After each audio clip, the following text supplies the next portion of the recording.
ओम शांति। आज दिनांक 26 जुलाई 2022। बाबा ने महावाक्य में हम बच्चों को जो वरदान दिया, वरदान का मनन कर उसका स्वरूप बनेंगे।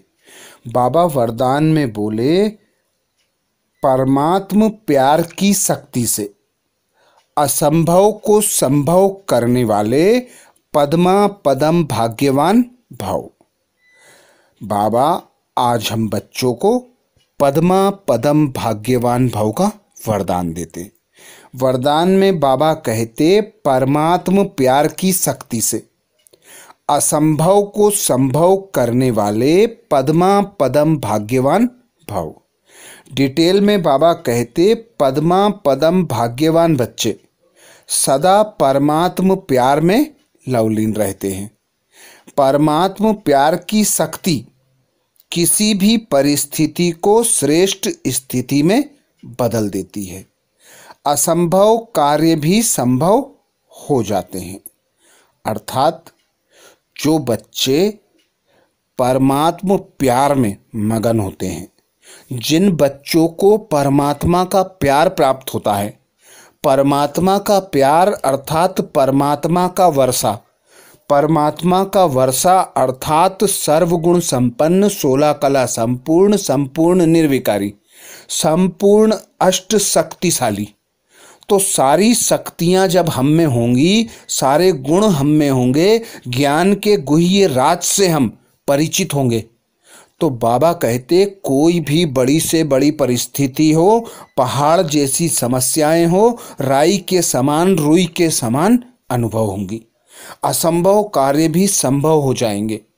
पर उन बच्चों के लिए होंगे जो निरंतर बाबा की याद में रहते हैं, निरंतर बाबा को साथी सहयोगी बनाकर अपने साथ रखते हैं, सर्व संबंधों का अनुभव एक बाप से करते हैं, सर्व प्राप्तियों की अनुभूति भी एक बाप से करते हैं। तो उन बच्चों के मन बुद्धि इधर उधर भटकते नहीं हैं, एक बाबा में एकाग्र होते हैं। और बाबा की भी मत है, बाबा का वादा है कि कोई भी समस्या होगी तो मैं साथी सहयोगी बनकर बच्चों के साथ खड़ा हूं। लेकिन जब बच्चे पूरी श्रीमत को फॉलो करते हैं, सदा मेरी याद में रहते हैं, हर परिस्थिति, हर आत्मा का प्रभाव अपने ऊपर नहीं लेते, बाबा पर छोड़ देते हैं, तो उन बच्चों के हर कार्य में मैं मददगार बनता हूं। आगे बाबा बोले, क्योंकि बाप दादा का वायदा है कि हर समस्या को पार करने में प्रीति की रीति निभाते रहेंगे, लेकिन कभी कभी प्रीत करने वाले नहीं बनना, सदा प्रीत निभाने वाले बनना। तो सदा प्रीत निभाने वाले बच्चे कौन? बाबा के सपूत बच्चे, बाबा को पोता मेल देने वाले बच्चे, बाबा को सदा साथी सहयोगी बनाकर रखने वाले बच्चे।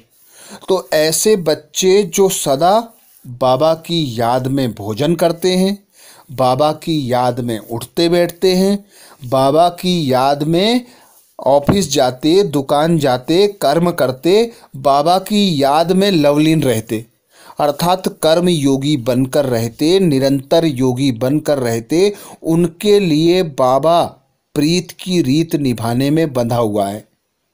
उनके लिए बड़ी से बड़ी व्याधि, बड़ी से बड़ी समस्याएं रुई के समान अनुभव होंगी, वे सहज और स्वतः पार कर लेंगे, क्योंकि सर्वशक्तिमान पिता का सहयोग हमारे साथ है, हमारा साथी बनकर हमारे साथ खड़ा हुआ है।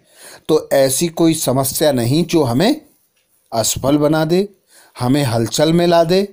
तो सदा अचल अडोल रहने के लिए, सदा भाग्यवान बनने के लिए बाबा कहते, इस स्मृति को रखो कि इस संगम युग पर स्वयं भगवान द्वारा हम बच्चों को पालना मिलती है। हमारा बाप टीचर सद्गुरु स्वयं भगवान है, सर्वशक्तिमान है। तो उस पिता की हम संतानें हैं। हम इस संगम युग पर ऐसा श्रेष्ठ जन्म प्राप्त करते हैं जब स्वयं भगवान हमारी पालना करता है। ऐसा जन्म न हमारा सतयुग में होगा न कभी भी होगा। यही छोटा सा संगम युग जिसमें भाग्य विधाता भगवान हमें अपनी संतान बना लेता है।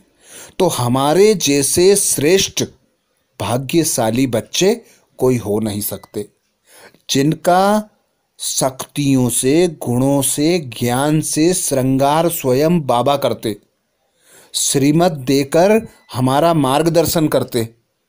तो ऐसा जन्म ना हुआ ना होगा। बाबा कहते हर संगम पर तुम बच्चे जब सपूत बच्चे बनते हो तो मैं तुम्हारा साथी सहयोगी बनकर मददगार बनता हूँ। इसीलिए बाबा कहते तुम चिंता मत करो, मैं बैठा हूँ। तो कब बैठा हूँ? जब हम बच्चे अपना सब कुछ बाबा पर अर्पण कर देते हैं। पुरानी दुनिया से, पुराने देह से, पुराने संस्कार, पुराने संबंध, पुरानी दुनिया से हम न्यारे और एक बाप के प्यारे बनते हैं। तो बाबा हमें श्रेष्ठ भाग्य प्रदान करते हैं, श्रेष्ठ भाग्यवान भव का वरदान देते हैं, पद्मा पदम प्राप्तियां कराते हैं। स्लोगन में बाबा कहते अपने श्रेष्ठ कर्म व श्रेष्ठ चलन द्वारा दुआएं जमा कर लो तो पहाड़ जैसी बात भी रुई के समान अनुभव होगी। श्रेष्ठ कर्म व श्रेष्ठ चलन दुआएं प्राप्त कराती हैं। बाबा कहते जब तुम्हारा दुआओं का खाता भरपूर होता है तो बड़ी से बड़ी पहाड़ जैसी समस्याएं भी तुम सहज पार कर लेते हो। अक्सर ऐसा होता है जब कभी कोई बड़ी परेशानी आ जाती है, कोई विपत्ति आ जाती है और हम उससे बच जाते हैं, हम सहज स्वतः बचकर निकल जाते हैं, तो हमें बाद में अनुभव होता है कि ये किसी की दुआ काम कर गई या हमारे साथ वो भगवान है। तो इसीलिए बाबा कहते यह संगम का श्रेष्ठ युग है, दुआओं का खाता जमा करने का युग है। सर्व आत्माओं के प्रति शुभ भावना, शुभ कामना रखना, सर्व के प्रति शुभ चिंतन में रखना, शुभ चिंतक बनकर सबकी दुआओं से अपनी झोली भरना, जिससे बड़ी से बड़ी समस्या छोटी रुई के समान अनुभव होगी और हम सहज स्वतः पार कर लेंगे। आज बाबा ने महावाक्य में हम बच्चों को जो सार सुनाया, सार का मनन करेंगे। बाबा कहते डबल सिरताज बनने के लिए डबल हिंसा छोड़नी है, अननोन वॉरियर्स बन माया दुश्मन पर जीत पानी है।